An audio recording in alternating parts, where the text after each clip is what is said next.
الحمد لله رب العالمين الرحمن الرحيم مالك يوم الدين إياك نعبد وإياك نستعين اهدنا الصراط المستقيم صراط الذين أنعمت عليهم غير المغضوب عليهم ولا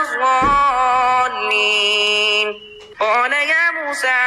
إني اصطفيتك على الناس برسالاتي وبكلامي فخذ ما آتيتك فكن من الشاكرين وكتبنا له في الألواح من كل شيء موعظة وتفصيلا لكل شيء فخذها بقوة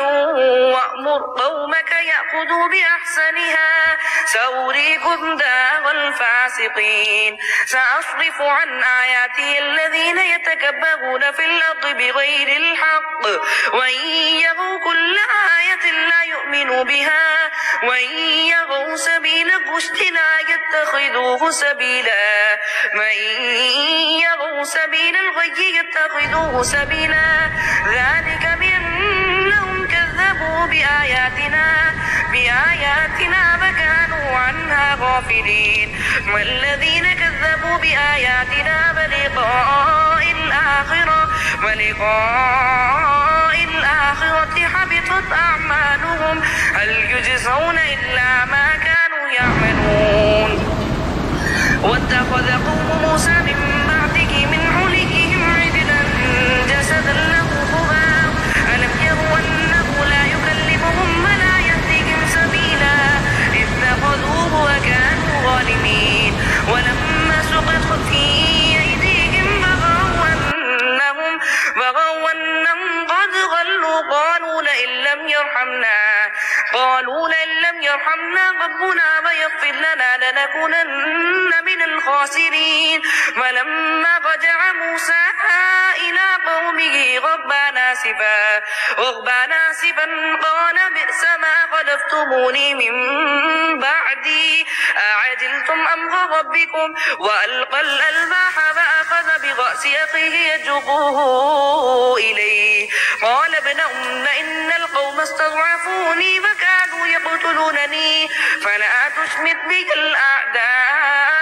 ولا تجعلني مع القوم الظالمين قال رب اغفر لي ولأخي وادخلنا في رحمتك وأنت أرحم الراحمين إن الذين اتخذوا العجل سينالهم غضب من ربهم وذلة في الحياة الدنيا وكذلك نجزي المفترين والذين عملوا السيئات ثم تابوا من بعدها فآمنوا إن ربك من بعدها لغفور رحيم ولما سكت عن موسى الغضب أخذ الألواح وفي نسختها هدى ورحمة للذين هم لربهم يرهبون واختار موسى قومه 70 رجلا لميقاتنا فلما أخذتهم الرجفة قال رب لو شئت أهلكتهم من قبل وإياي أتهلكنا بما فعل السفهاء منا إن هي إلا فتنتك تضل بها من تشاء وتهدي من تشاء أنت ولينا فاغفر لنا وارحمنا وأنت خير الغافرين فاكتب لنا في هذه الدنيا حسنة وفي الآخرة إنا هدنا إليك قال عذابي يصيب به من نشاء ورحمتي وسعت كل شيء فسأكتبها للذين يتقون ويؤتون الزكاة والذين هم